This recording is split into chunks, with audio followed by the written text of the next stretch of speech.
Welcome to Dawg Talk. I'm your host, Braden. Today I will interview Steve Stanley, one of the 4 mayoral candidates for the city of Sheffield, and their plans for the city. There is not much for people to do in Sheffield. Do you plan on bringing any additional entertainment to Sheffield? If so, what are you going to add?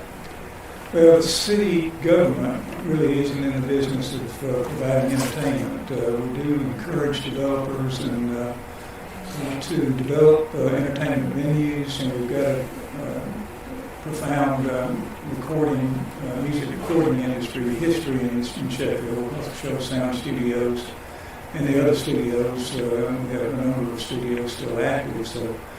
And I'm on the board of the Sheffield's Industrial Development Committee, and we manage the funding that's available to the Sheffield's Industrial Economic Development Authority, and they've implemented a program that provides funding to recording studios for recording projects that can bring in national stars like used to come here for recording sessions at Mr. Show Sound Studio. We're hoping that will stimulate some more entertainment opportunities in our area, and we're always encouraging our businesses downtown to have live entertainment, and we support their efforts to develop venues that will make that possible and convenient and available. We've got a major project that we've been working on for way too long, but that hasn't come to fruition, but the Inspiration Landing Project and Furnace Hill development is still a viable possibility. The developers are still working on that project.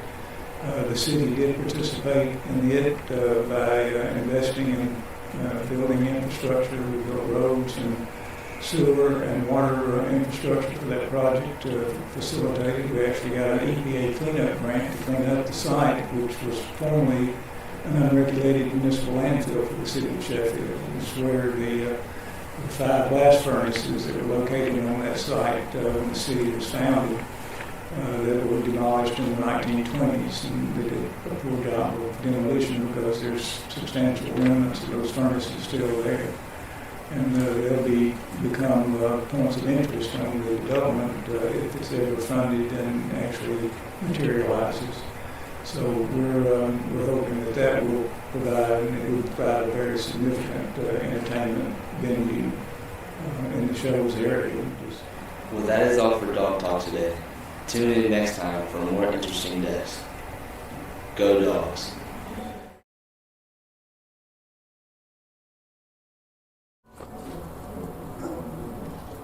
Welcome to Dawg Talk. I'm your host, Samara Hamilton, and today we have a whole new cast and crew joining us for our second season. Today we have a special guest, Mrs. Penny Freeman. She's running for mayor of the city of Sheffield, and today we will be discussing her plans for city of Sheffield in the future if she was to be elected. Taking on role as mayor is a big responsibility. Ms. Freeman, what would you say makes you a good candidate to be mayor of Sheffield, and why? Certainly. So first of all, I want to start by thanking you guys for hosting this event. It's a very awesome opportunity for us to get the chance to interact with you directly and kind of share our vision for Sheffield and where you fit in that vision. So to answer your question about what makes me feel qualified to be mayor, I'd like to start with my time on the city council. So I've done 1 term on the city council, and I've run for mayor once before. I did lose that by 1 vote. So we'll see how this one turns out. Additionally, I run one of the state's largest nonprofit food pantries. It is we have a larger book of business than the entire city of Sheffield as a whole has residents, and we have more volunteers on our books than the city of Sheffield has in terms of employees. So one of the things that helps me to become qualified for the office of the mayor is that I understand what it's like to run a very large machine in the capacity of my nonprofit. I understand what it's like to manage different departments that almost work together for the greater good of producing a product. And the city is really no different. So my time on the city council, I spent as liaison to public safety, and I worked directly with our police department, with our fire department, and I worked with our community to bridge the gaps between what we did in the city and how the residents were allowed to be brought into those efforts. So that, along with over 20 years of business experience in multiple cities, I have managed businesses across 2 states, and I have had the opportunity to work with other municipalities, other cities, and understand how they do things and how it works. And I have over 10 years of working alongside governments, so not just the city of Sheffield. I've worked with one other government, not in an elected capacity, but more in a advisory capacity that allowed me to understand how that government worked as well. So I bring a lot of experience, and I bring a lot of ideas and capability, and the ability to simply not just think outside the box, but work with the institutions that we have in the city to produce a better city. Thank you. Well, that is all for our episode of Dawg Talk. Tune in next week for more interesting guests. Be sure to subscribe to our YouTube channel at SES-Network-Dawg Talk. See you next week. Go Dogs.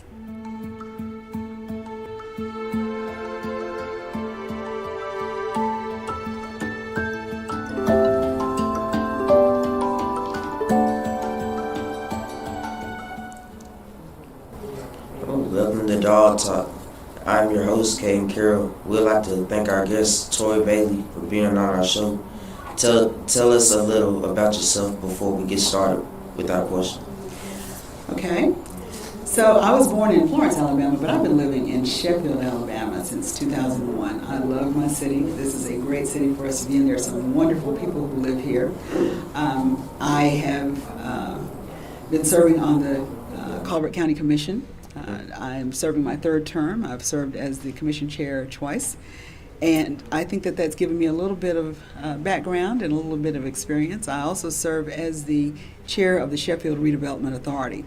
That group is designed to recruit and retain businesses in the city of Sheffield because we want more businesses to come. We want more people to have a reason to come to our city, hopefully move to our city so that we can grow our city. We'll have even more people living here to make our city even better. The more people we have, the more money we'll have. The more money we have, the more improvements we can make to our city, and that makes it better for all of us. So that's a little bit about me and why I'm running. Well, that is all the time we have today on Dawg Talk. Make sure you subscribe to our channel at SES Network Dawg Talk. Go Dogs. Cut.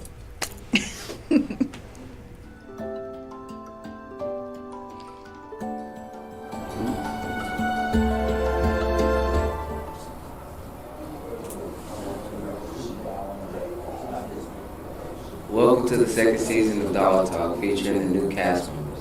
I am your host, Beasley. Today we will be interviewing one of the mayoral candidates of Sheffield. His name is Brian Van Dievel. We will have about 4 questions to ask you today. The roads in Sheffield are really bad throughout the whole town of Sheffield. We are having problems driving every day. There are potholes, the road is bumpy, and a lot more. Our first question is, when and how will you fix the roads in Sheffield? Well, first of all, you're right.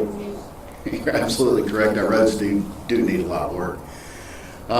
As mayor, I would start by mapping every street and then grading each street by its condition. And that would give us a solid foundation to then draft a schedule to start fixing things. That means us tackling the worst roads first. And then also maintaining the maintenance on the roads we do have so that we're not always playing catch up. And that means doing a better job on repairing potholes. No more of the scoop, pat method of repairing potholes. I'm certain that we can do a better job than that, at least to the extent that our pothole repairs last longer than the next rain. Yes, sir. Great answer, great answer. Number 4, since you're going for mayor, there will be a lot of responsibilities and a lot of changes you could do. So what are you going to focus on the most when you first become mayor? Cleaning it up, full stop. Hands down, job number 1, cleaning up the city. Cleaning up our streets, our sidewalks, our schools, our parks, our public spaces. And I'm telling you, the once we make the city immaculate and the place looks fantastic, well, then we're better able to attract new businesses, to attract new families, new opportunities. And that immaculate cleanup effort will go hand in hand with improving our roads, supporting our local businesses, and then it's up to us to make sure that we've got a city hall that works in a way that's open and accountable at all times for everybody. Yes, sir. Thank you, Brian Van Dieberter, for visiting us, and thank you to the viewers watching us. Remember that you can always watch us on YouTube at SES-Network-Dawg Talk. That will be all for this episode of Dawg Talk. Thank you again for viewing us. Stay tuned for more of Dawg Talk. Dawg Talk out.